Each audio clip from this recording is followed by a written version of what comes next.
My brother hid 7 plates of moldy food under his bed and let me discover the stench alone. Then, when I showed Mom the photos, he laughed and said, "You take cleanliness too seriously." I walked away. That was 8 months ago. This morning, he posted his new work badge online, begging for everyone's praise. My entire bloodline is filled with deadbeat men. I was 13 when I asked my mom why my 26-year-old brother, Mark, was still living at home, unemployed, with no girlfriend. She just sighed. "You better get used to it, because soon you'll be the one providing for him." I laughed. There was no way. I was going to move across the country the first chance I got, because my dad was somehow even worse than my brother. He had an income, but it was from reselling stolen goods in bulk. We basically had no relationship, so I'm not even sure if that's correct.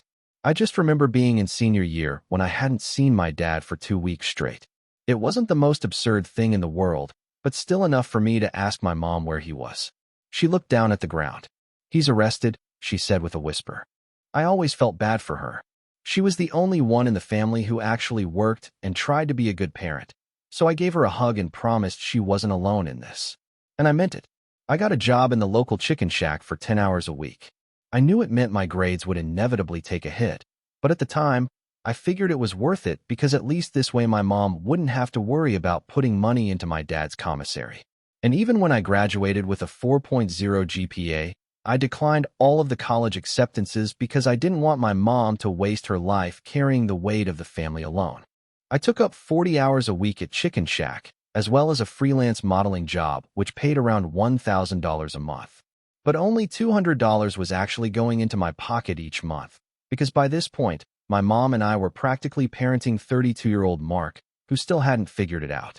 And I had become a walking credit card to my dad, who was always trading commissary items for favors from the inmates. To top it all off, I was helping my mom pay off her heavily indebted credit card bill from when she was the sole earner of the house. I still remember my 19th birthday. I found myself blowing out the candles, wishing for a future. And that evening, I reflected. I had gone from having a guaranteed place at State University to being a parent of 2 deadbeat men. Anger boiled my blood.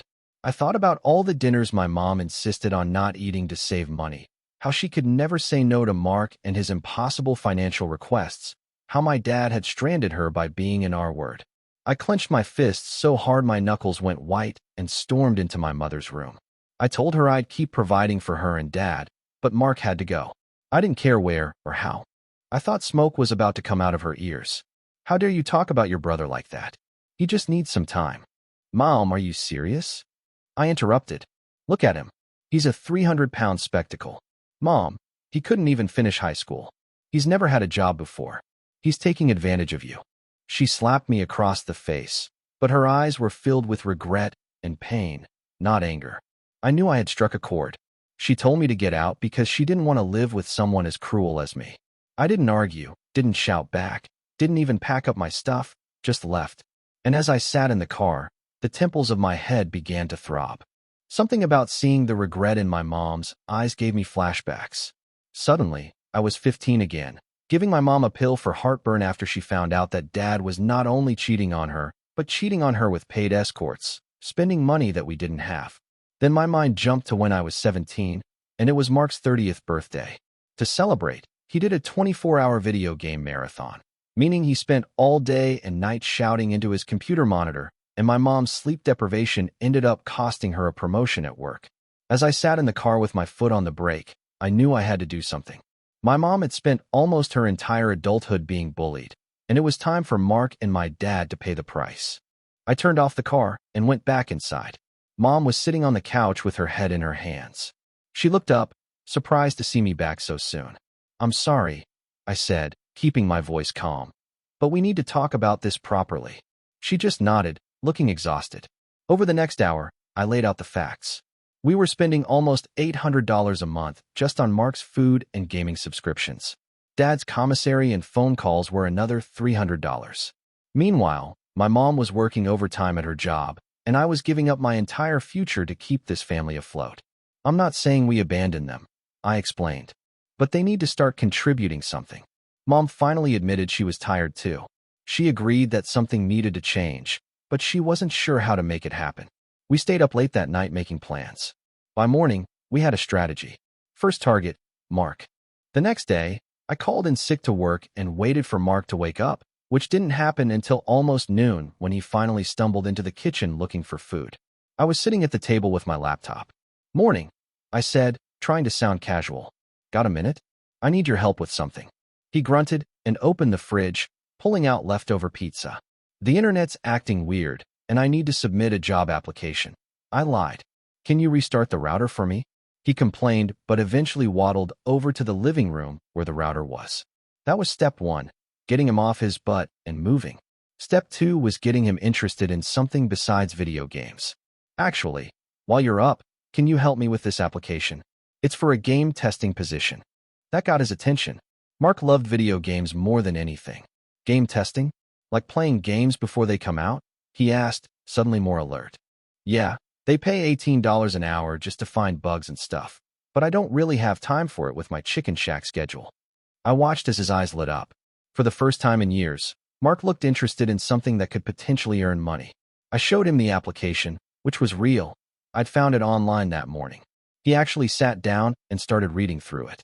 "You think I could do this?" he asked, sounding uncertain. "Probably better than me," I said truthfully. "You play more games than I do." He ended up taking over my laptop and spending the next hour filling out the application. I didn't tell him that the chances of getting the job were slim or that it required actual skills beyond just playing games. The important thing was that he was doing something productive for once. While he was distracted, I cleared out his room. I didn't throw anything away, but I organized his mess and found 7 plates with moldy food under his bed. The smell was horrific. I took pictures on my phone as evidence. When Mom got home from work, I showed her the pictures. She looked sick. "He's been living like this? In my house?" she whispered. "For years," I confirmed. "And we've been enabling it." That night, Mom did something I never thought I'd see. She sat Mark down and told him things were changing. He would need to start contributing to the household, either with money or by taking over certain responsibilities, and his room needed to stay clean, or he'd be looking for somewhere else to live.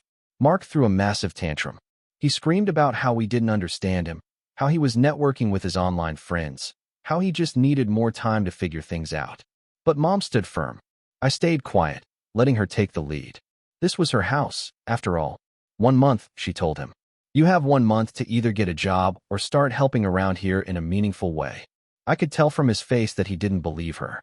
He thought this was just another empty threat, but I knew different. I'd seen the look in my mom's eyes when she saw those moldy plates. Something had finally broken inside her. With Mark somewhat handled for now, it was time to focus on Dad. This was going to be trickier since he was behind bars and had a lot more experience manipulating Mom than Mark did. I decided to visit him alone the next weekend. The prison was about an hour away, and I'd only been there twice before. I hated everything about the place. The smell, the sounds, the depressing atmosphere, but I needed to look him in the eye when I told him things were changing. When Dad walked into the visiting area, he looked surprised to see just me. "Where's your mom?" he asked, sitting down across from me. "Working," I said. "Someone has to pay the bills." He frowned, but didn't say anything. "Dad, we need to talk about money," I started. "Mom and I can't keep sending so much every month." He immediately launched into his usual speech about how hard prison life was, how he needed the commissary money for protection, how he was doing important networking inside that would pay off when he got out. It was the same story he'd been feeding Mom for years. I let him finish before I dropped the bomb. "I know about the gambling," I said quietly. His face changed instantly. He'd been using most of the commissary money to place bets with other inmates. A former cellmate of his had called our house a few months back looking for him and ended up telling me everything when he realized Dad was still inside. "That's not true," Dad sputtered. But I knew from his expression that I was right. "Here's how it's going to be," I continued. "We'll send enough for basic necessities, nothing more. If you need extra stuff, you can sign up for prison work programs like everyone else." He switched tactics, trying to guilt me about being a bad daughter, abandoning him when he needed family the most. But I just stared him down until he ran out of steam. "Mom doesn't know about the gambling yet," I said as I stood up to leave. "But she will if you keep pushing us for more money." I walked out, feeling both terrible and relieved. I'd never stood up to my dad before. Part of me felt guilty for threatening him, but a bigger part felt like I was finally doing something right. When I got home, I found Mom and Mark arguing again. Apparently, he decided that his contribution to the household would be managing our social media presence, whatever that meant. Mom looked at me with pleading eyes when I walked in. I could tell she was already backing down from the boundaries she'd set. This was going to be harder than I thought. I jumped in before Mom could give in to Mark's latest scheme. Social media presence? What does that even mean, Mark? He looked annoyed that I was questioning his brilliant idea. You know, like managing our family brand online. It could lead to sponsorships and stuff. I had to bite my tongue to keep from laughing. We're not the famous family. We're a regular family trying to pay bills. Mom sighed and sat down at the kitchen table. It was obvious she was tired of fighting.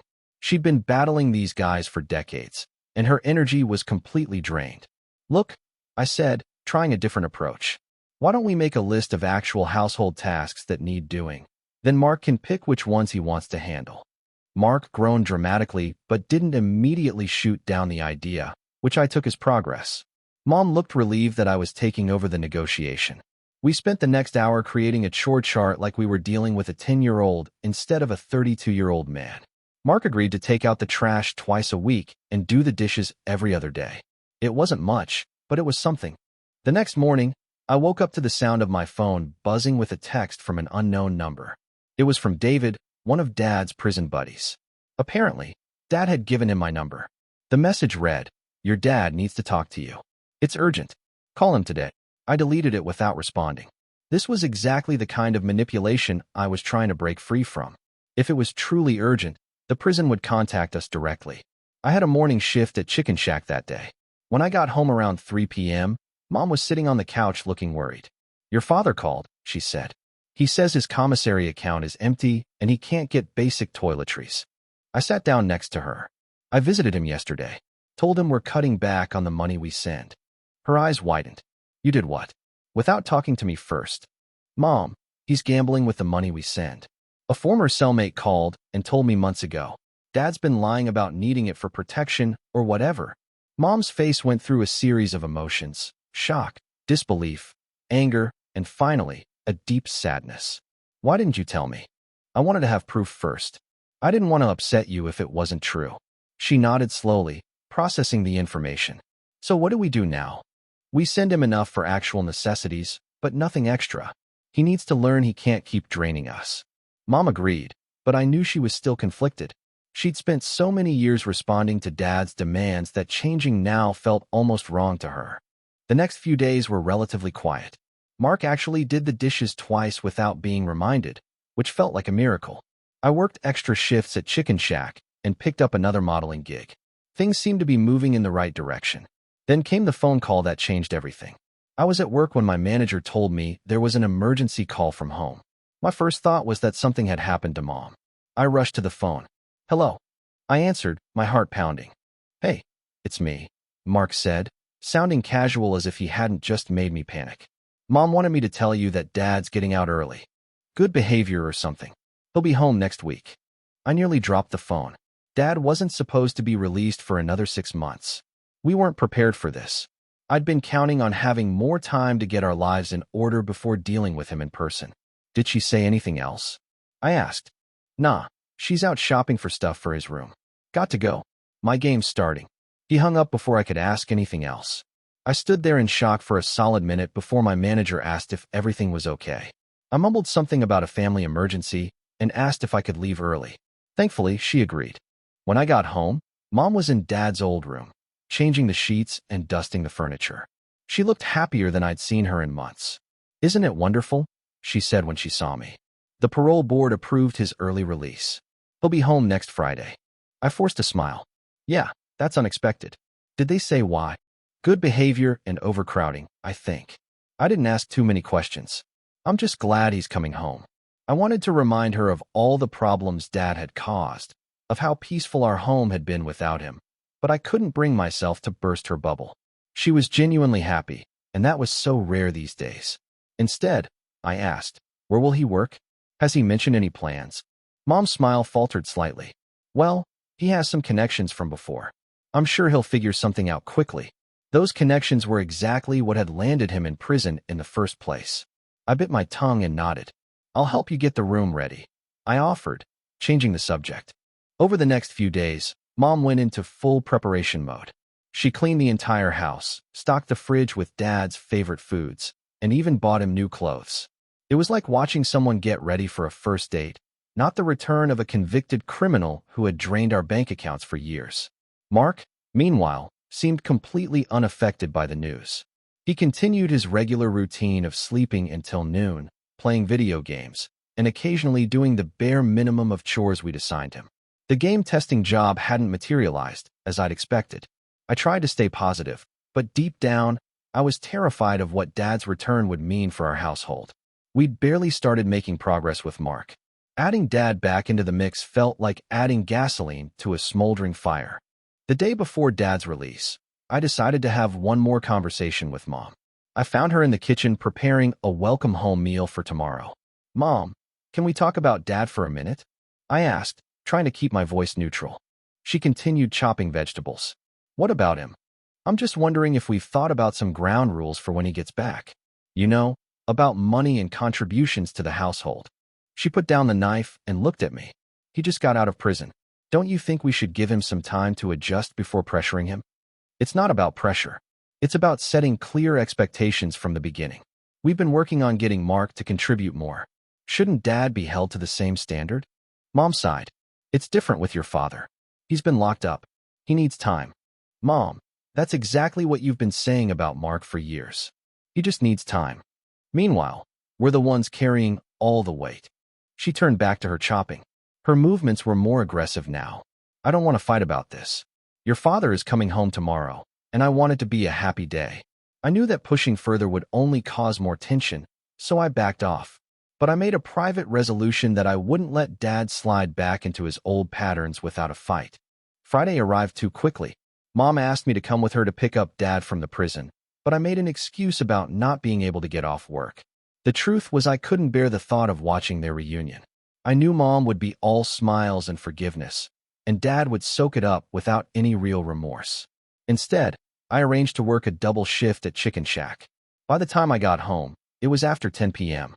I hoped everyone would be asleep, but as I pulled into the driveway, I could see the lights were still on, and there were unfamiliar cars parked outside our house. Inside, I found a full-blown welcome home party in progress. About a dozen people I'd never seen before were crowded into our living room. The air was thick with cigarette smoke, and empty beer cans littered every surface.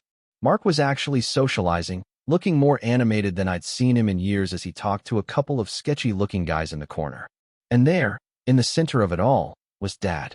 He looked older than I remembered, with more gray in his hair and new lines around his eyes. But his demeanor was exactly the same, loud, brash, the life of the party. Mom was in the kitchen, frantically making more snacks for the unexpected guests. She looked simultaneously happy and overwhelmed. Dad spotted me standing in the doorway and broke into a wide grin. "There's my girl," he shouted, making his way over to me. He pulled me into a bear hug that smelled like prison soap and cheap beer. I patted his back awkwardly, not returning the enthusiasm. "Look at you," he said, holding me at arm's length. "All grown up and beautiful. Your mom tells me you've been keeping things running around here. Always knew you were the responsible one." Before I could respond, one of his friends called him over, and he was gone, swept back into the celebration. I made my way to the kitchen to check on Mom. "Who are all these people?" I asked, helping her arrange crackers on a plate. "Friends of your father's," she said vaguely. "They wanted to welcome him home." "Friends from where?" "Prison." She shot me a warning look. "Be nice. This is a special day for him." I bit back a sarcastic response and continued helping with the food. The party went on until nearly 2 a.m., with people coming and going throughout the night. I stayed in the kitchen as much as possible, avoiding the increasingly rowdy crowd in the living room. When the last guest finally left, I started cleaning up the mess while Mom showed Dad to their bedroom.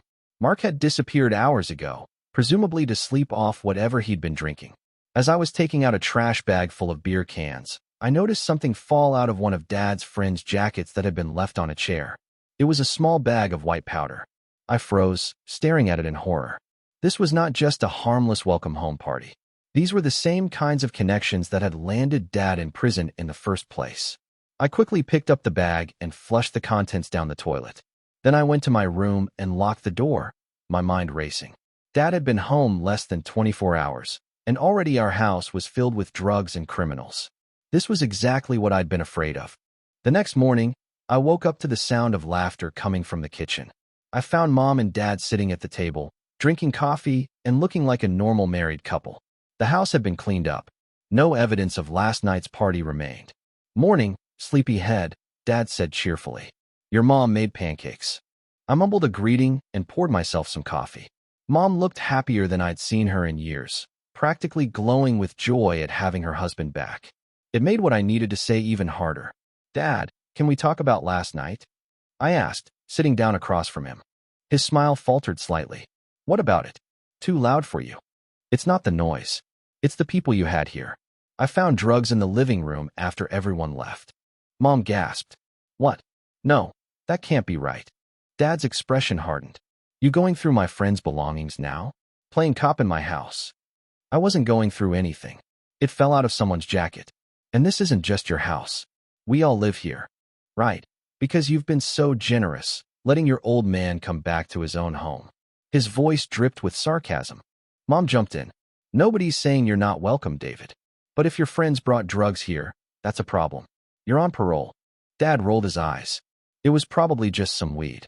"Don't be so dramatic." "It wasn't weed," I said firmly. "And you know it." He stood up abruptly, his chair scraping against the floor. "I don't need this interrogation on my first morning home. I'm going out." "Where?" Mom asked, looking worried. "To see some people about a job," he snapped, grabbing his jacket and keys. After the door slammed behind him, Mom turned to me with tears in her eyes. "Did you have to start a fight immediately?" "He just got home." "Mom, I'm trying to protect us. He can't have people bringing drugs into our house. He could get sent back to prison, and we could get in trouble too." She wiped her eyes. "I know, but couldn't you have waited a few days? Let him settle in first." I felt a pang of guilt at her distress, but I stood my ground. The longer we wait to set boundaries, the harder it gets.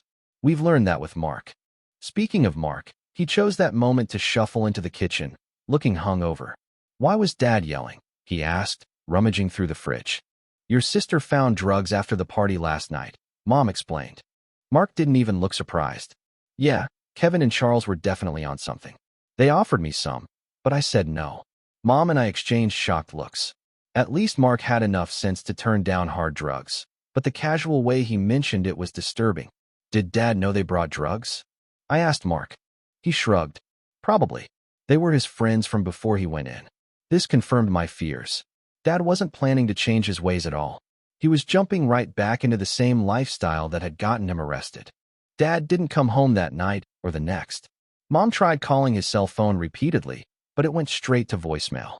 By the third day, she was in a complete panic. What if something happened to him? What if he's been arrested again? "We should call the hospitals," she fretted. I tried to be supportive, but part of me was relieved he was gone. The house was peaceful again, and we'd fallen back into our routine. On the fourth day after his disappearance, I came home from work to find Dad sitting on the couch like nothing had happened. He had a new cell phone, new clothes, and a wad of cash that he was counting on the coffee table. "Where have you been?" I demanded. "Mom's been worried sick." He barely looked up. "Taking care of business." "Where is she anyway?" "At work, like she always is, supporting this family." He finally glanced up at me, his eyes cold. "You got a real attitude problem. You know that. I'm back now. I'll take care of things." "With what? More stolen goods? More drug deals?" He stood up, towering over me. "Watch your mouth. What I do is my business." I refuse to be intimidated. Not when it affects all of us. Not when you could get arrested again and leave Mom to pick up the pieces. We stood there glaring at each other until the front door opened and Mom walked in. Her face lit up when she saw Dad. "David." "Oh, thank God," she cried, rushing over to hug him. "Where have you been?" I was so worried. His entire demeanor changed instantly. He became the loving husband, full of apologies for making her worry. He spun some story about reconnecting with an old friend who offered him a job in construction, how he'd been staying with him to discuss the details, how his phone had died. Mom believed every word, or at least she wanted to believe it badly enough that she didn't question the obvious lies. I watched in frustration as she forgave him completely, no questions asked. Over the next few weeks, a pattern emerged. Dad would disappear for days at a time, then return with unexplained money and gifts.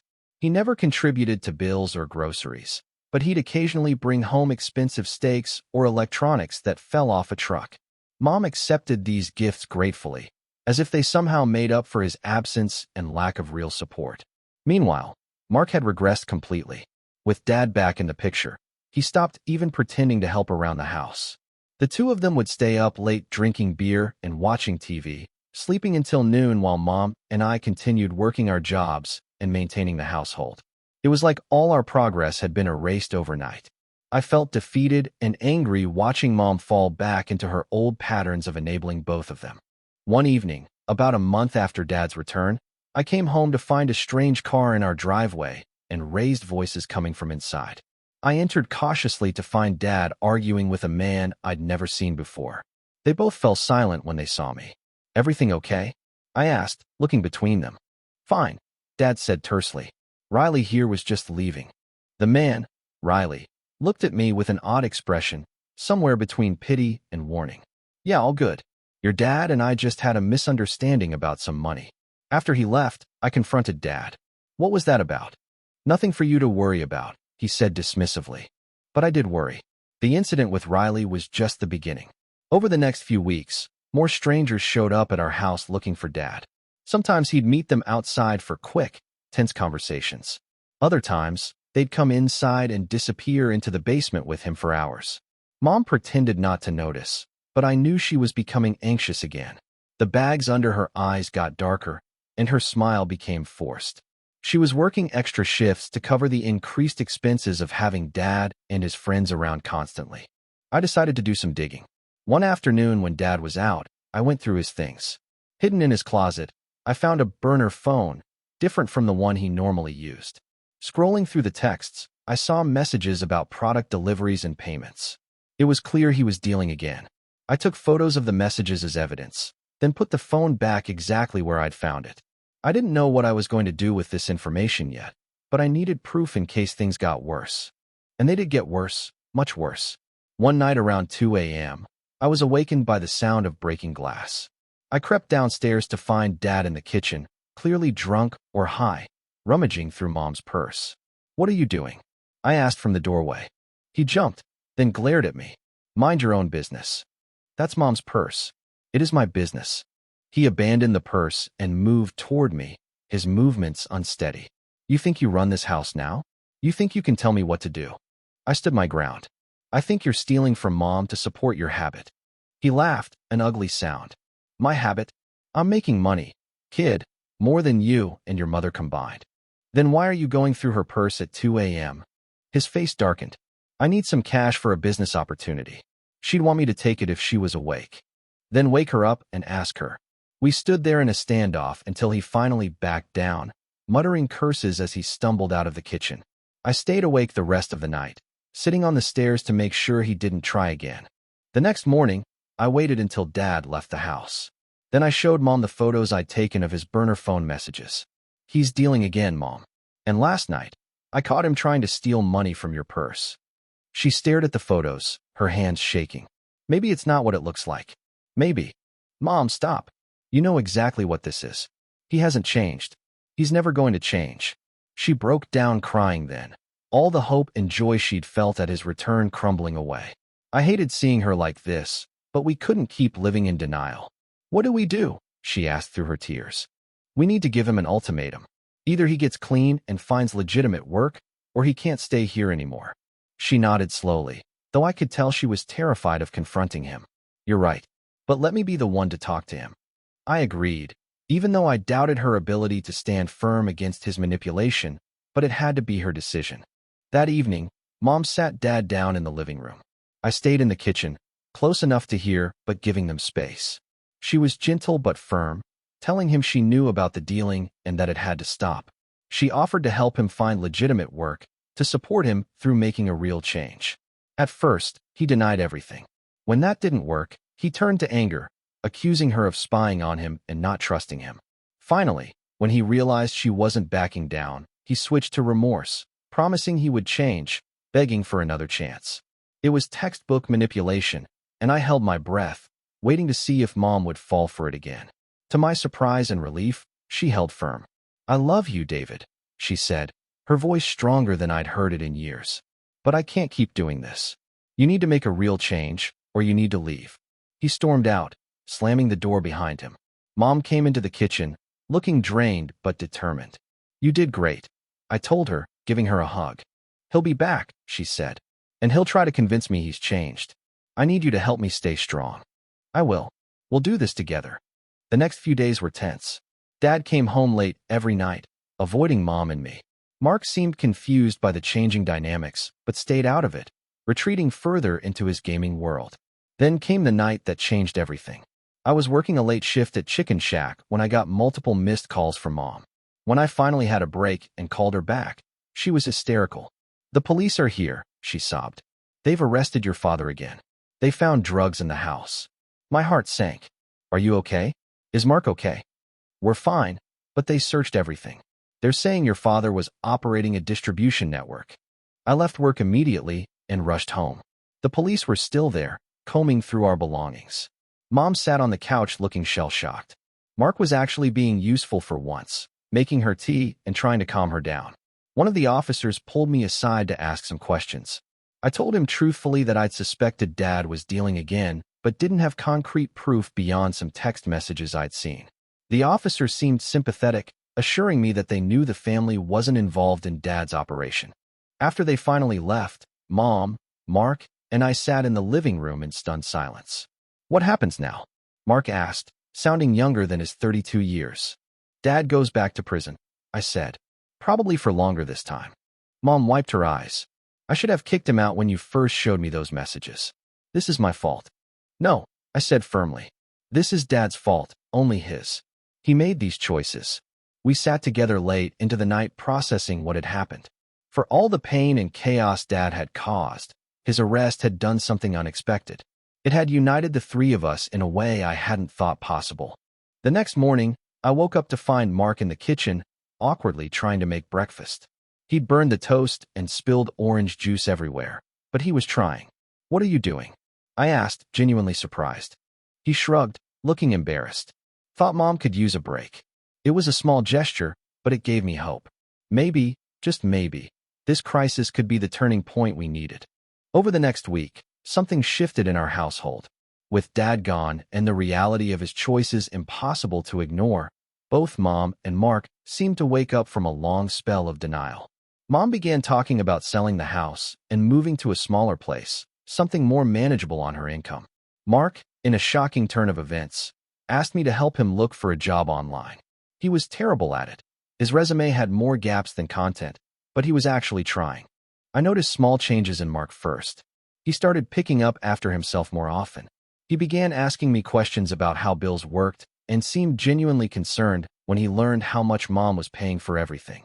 One evening, he even volunteered to cook dinner. It was just frozen pizza, but the fact that he thought of it at all was surprising. As weeks passed, I helped Mark apply for several jobs.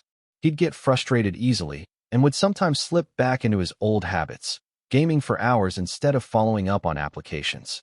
But unlike before, he'd catch himself and try again the next day.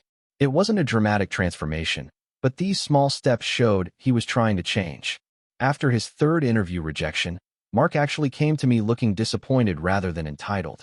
What am I doing wrong? He asked, sitting heavily at the kitchen table. Job hunting is tough for everyone, I said, but especially when you don't have experience. Maybe try something entry-level, like a warehouse position. He nodded thoughtfully. I could do that. I'm pretty strong, even if I'm out of shape. I helped him apply for a warehouse job that afternoon. To my surprise, they actually called him back for an interview. Mom and I spent hours coaching him on what to say, how to dress, basic interview etiquette. He was nervous but determined. The day of the interview, Mark actually got up early, showered, and put on the clean clothes we'd picked out. How do I look? He asked anxiously. Like someone who wants a job, I answered honestly. That's all that matters. To everyone's surprise, especially his own, he got the job. It was entry-level, minimum wage, and only part-time to start, but it was a real job with a real paycheck. The first day he came home from work, sweaty and exhausted, but oddly proud. I felt a glimmer of hope that maybe our family could actually heal from the mess Dad had created. Of course, it wasn't all smooth sailing. Mark complained constantly about how hard the work was. There were mornings he tried to call in sick because he'd stayed up too late gaming. But Mom and I stood firm, united in our insistence that he needed to follow through on his commitments. As for Dad, he was facing serious charges. His lawyer, a public defender, told us he was looking at a minimum of 5 years, possibly more. Mom went to visit him once at the detention center, but came back resolved to file for divorce. "I can't do this anymore," she told me. "I've spent my whole life waiting for him to change. I'm done waiting." I hugged her tight, proud of her strength and relieved that she was finally choosing herself. The weeks turned into months. We sold the big house and moved into a 3-bedroom apartment that was easier to maintain and much cheaper. Mark continued working at the warehouse, eventually moving up to full-time. He was far from independent. He still lived with us and needed frequent reminders about basic adult responsibilities, but he was contributing. Mom seemed years younger without the constant stress of Dad's chaos. She even started dating again, meeting a kind widower named Michael through a friend at work. The first time she brought him home for dinner, I nearly cried seeing how respectfully he treated her, how he actually listened when she spoke. As for me, I finally had the space to think about my own future. I enrolled in community college part-time at 19, starting the education I put on hold.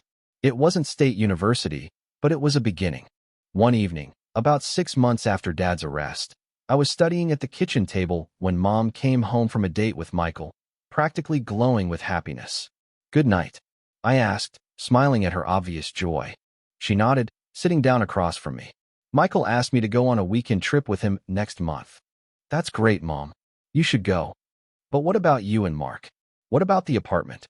I laughed. "Mom, I'm 19, not 9, and Mark is a grown man who can microwave his own meals for a weekend. We'll be fine." She reached across the table and squeezed my hand. "When did you get so mature?" "Probably around the time I realized I was the only adult in this family." I joked, but then turned serious. "You deserve this, Mom. You deserve to be happy." She wiped away a tear. "I'm sorry you had to grow up so fast. I should have been stronger sooner." "Hey, we got here eventually. That's what matters." As I watched her plan her weekend getaway with the excitement of a teenager, I felt like things were finally turning around for us, like maybe we'd broken the cycle of deadbeats and enablers that had defined our family for so long. But life has a way of testing you just when you think you've got things figured out. About a week before Mom's trip with Michael, I came home from class to find Mark pacing nervously in the living room. He jumped when I walked in, which immediately set off alarm bells. "What's wrong?" I asked, dropping my backpack on the floor. "Nothing," he said way too quickly. "Everything's cool." I gave him my best, "I'm not buying it look," and he cracked like an egg.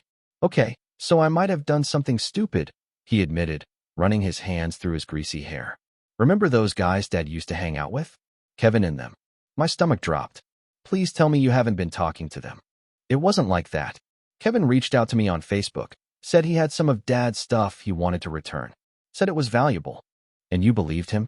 I couldn't keep the anger out of my voice. Mark looked at the floor.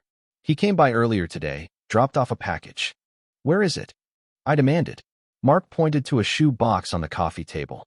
I approached it cautiously, like it might contain a bomb. In a way, it did. When I opened it, I found a series of small plastic bags filled with white powder and pills, along with a burner phone. "Are you kidding me?" I hissed. "You let Dad's drug buddies use you as a drop point?" Mark's face went pale. I didn't know what was in it. Kevin said it was watches and jewelry Dad had left with him for safekeeping. I wanted to scream at him for being so naive, but the panic in his eyes told me he genuinely hadn't known. This was exactly how Dad had probably gotten started, doing favors for friends that slowly pulled him into the trade. "We need to get rid of this," I said firmly. "Right now." "But what about Kevin? He said he'd be back tomorrow to pick it up." "You're not going to be here tomorrow. You're going to call in sick to work and stay with that friend of yours." "What's his name?" "Alex." "Alex," Mark confirmed. "But what are you going to do?" "I'm going to handle it," I said, though I had no idea how. "But first, we're flushing these drugs."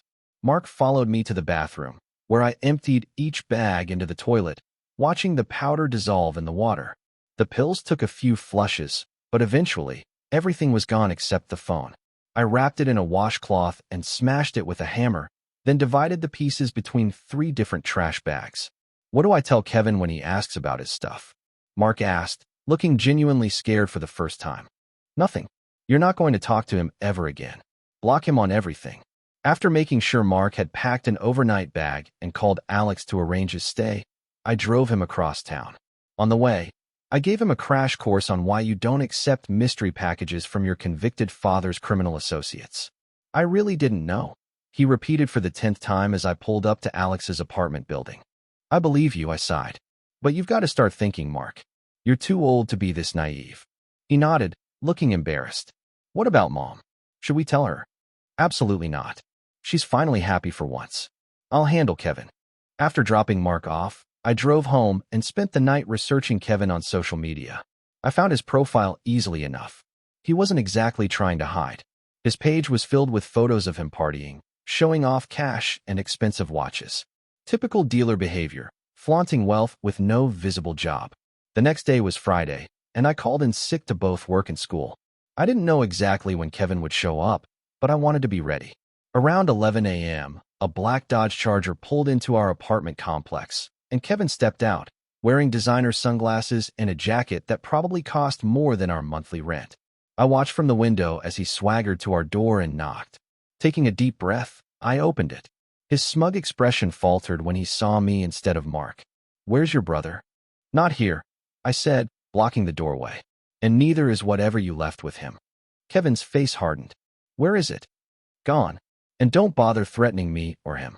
I've already documented everything and sent it to multiple people. If anything happens to us, it goes straight to the police. I was bluffing, but he didn't know that. Kevin studied my face, trying to determine if I was serious. Your daddy know you're messing with his business? He asked. My dad's in prison because of his business, I shot back. And we're done being collateral damage. Find another family to destroy. Kevin stepped closer, trying to intimidate me with his height. You have no idea who you're dealing with, little girl. Neither do you, I said, standing my ground.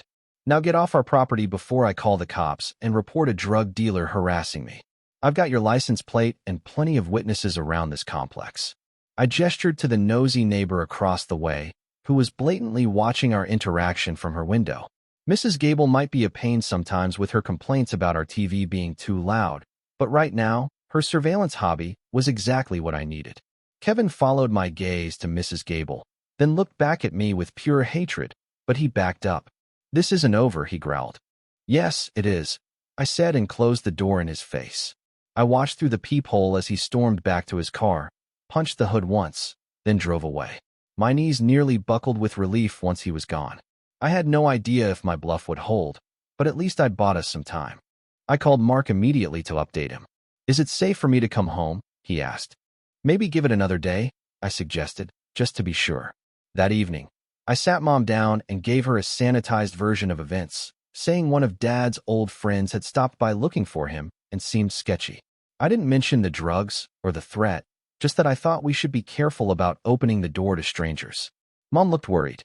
Should we call the police? Not yet, I said. He didn't actually do anything illegal.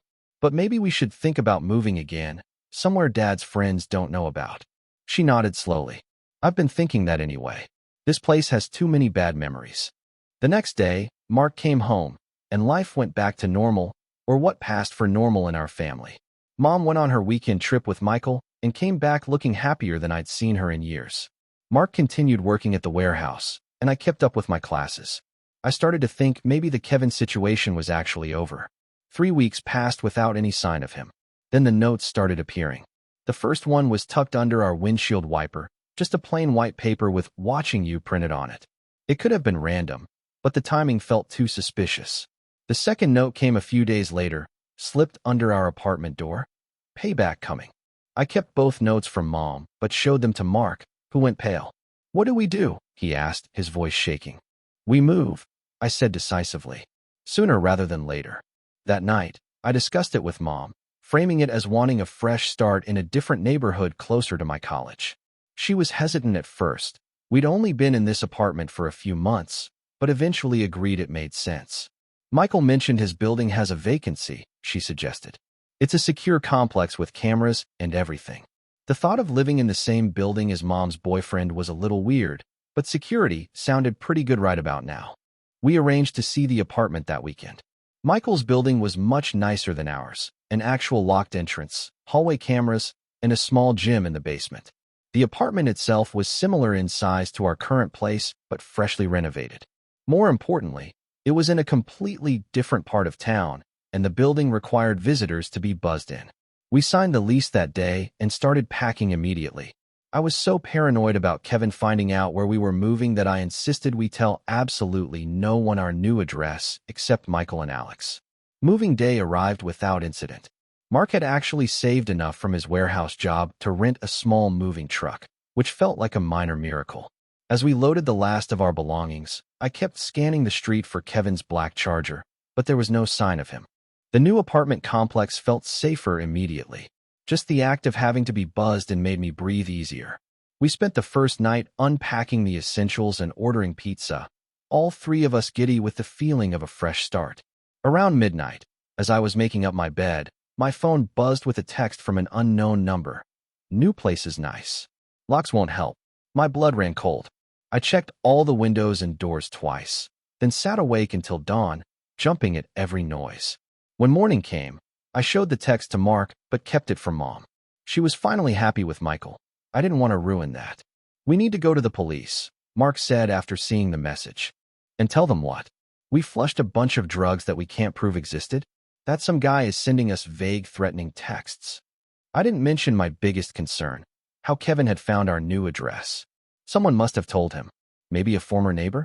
Or perhaps he had connections that worked for the moving company. The building had security, but it wasn't Fort Knox. A determined person could follow someone inside or claim to be delivering something. "Then what's your plan?" Mark challenged, actually showing some backbone for once. I didn't have one, and that terrified me. For the next week, I was constantly looking over my shoulder. I walked Mom to her car every morning and made sure Mark never went anywhere alone. No more texts came, but the damage was done. I couldn't shake the feeling we were being watched. Then came the break-in. I got home from class to find our apartment door slightly ajar. Heart pounding, I called Mark, who was at work, and Mom, who was with Michael, confirming both were safe.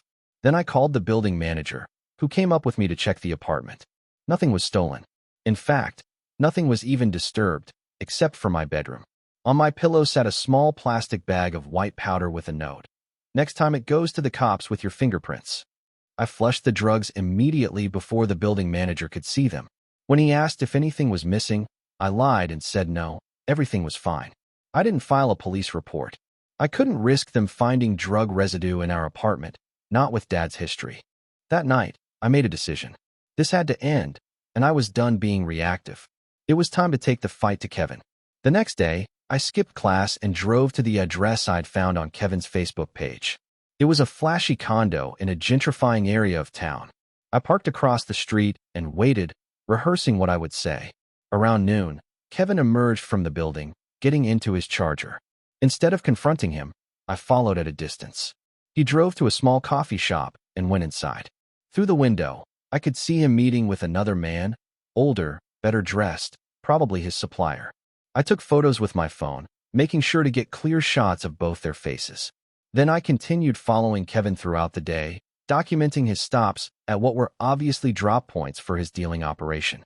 By evening, I had dozens of photos, timestamps, and addresses, enough evidence to cause serious problems for Kevin if it fell into the right hands. That night, I created a secure email account and sent Kevin a message with just one photo attached.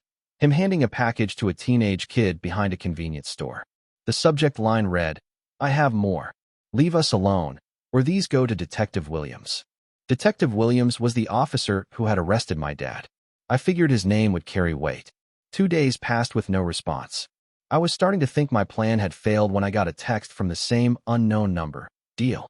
Disappear from my life. I'll disappear from yours." I didn't respond, but I saved the message just in case. A month went by with no further contact from Kevin. The threatening texts stopped. No more break-ins or notes. I still checked over my shoulder constantly, but gradually, the knot in my stomach began to loosen. Mark continued surprising me with his commitment to the warehouse job. He'd been promoted to shift lead and was talking about getting his GED. Mom spent more and more time with Michael, eventually staying at his place most nights. Our new apartment began to feel like a real home. As for me, I threw myself into my classes, determined to make up for lost time. I'd switch my major to social work. Inspired by everything we'd been through, maybe I could help other families break their own cycles of dysfunction. 6 months after the Kevin incident, Mom announced she and Michael were getting married. It was fast, but I'd never seen her so happy. The wedding was small, just us, Michael's adult children, and a few friends from work. Mark actually wore a tie and behaved like a normal human being throughout the ceremony. At the reception, as I watched Mom and Michael slow dancing, Mark came to stand beside me. "We did it," he said quietly. "Did what?" "Got her out. Got ourselves out." He nodded toward Mom. "Look at her." I've never seen her smile like that. I studied my brother's face, realizing he'd lost weight and gained some confidence. The perpetual boy was finally becoming a man, years later than he should have. "You know," he continued, "I always thought I'd end up exactly like Dad. It seemed, I don't know, inevitable or something. But maybe not." "Definitely not," I said firmly. "That's not who you are anymore." He clinked his water glass against mine. "Thanks for not giving up on me, even though I was a total waste of space." "You're my brother," I said simply, "even when you were driving me crazy." Shortly after the wedding, Mom moved in with Michael permanently. Their condo was too small for all of us, so Mark and I kept the apartment. To my shock, he consistently paid his half of the rent on time. We weren't exactly close, too much history for that, but we developed a decent roommate relationship. Dad reached out from prison occasionally with letters full of excuses and manipulation. I read the first few, then started throwing them away unopened. Mom filed for divorce and was granted it without contest. She kept her new married name, eager to shed the last connection to her old life. A year after we'd fled our old apartment, I got an unexpected text from a former classmate. Kevin had been arrested in a major drug bust. His supplier had flipped on everyone, and Kevin was looking at serious time, possibly in the same prison as my dad. The irony wasn't lost on me. That night, I deleted all the photos I'd taken of Kevin's dealing operation. I didn't need that insurance policy anymore. We were finally free, from Dad, from Kevin, from the weight of generations of deadbeat men. My bloodline might be filled with losers and criminals, but that legacy ended with me. I was charting a new course, one class at a time. Mark was rewriting his story too, in his own way. And Mom, she was finally living the life she deserved with a man who treated her with respect. As for me, I still worked at Chicken Shack while taking classes, but now I was saving for myself, not supporting the dead weight of my family. I had plans, real plans for my future. Maybe I'd never get to State University, but I'd find my own path.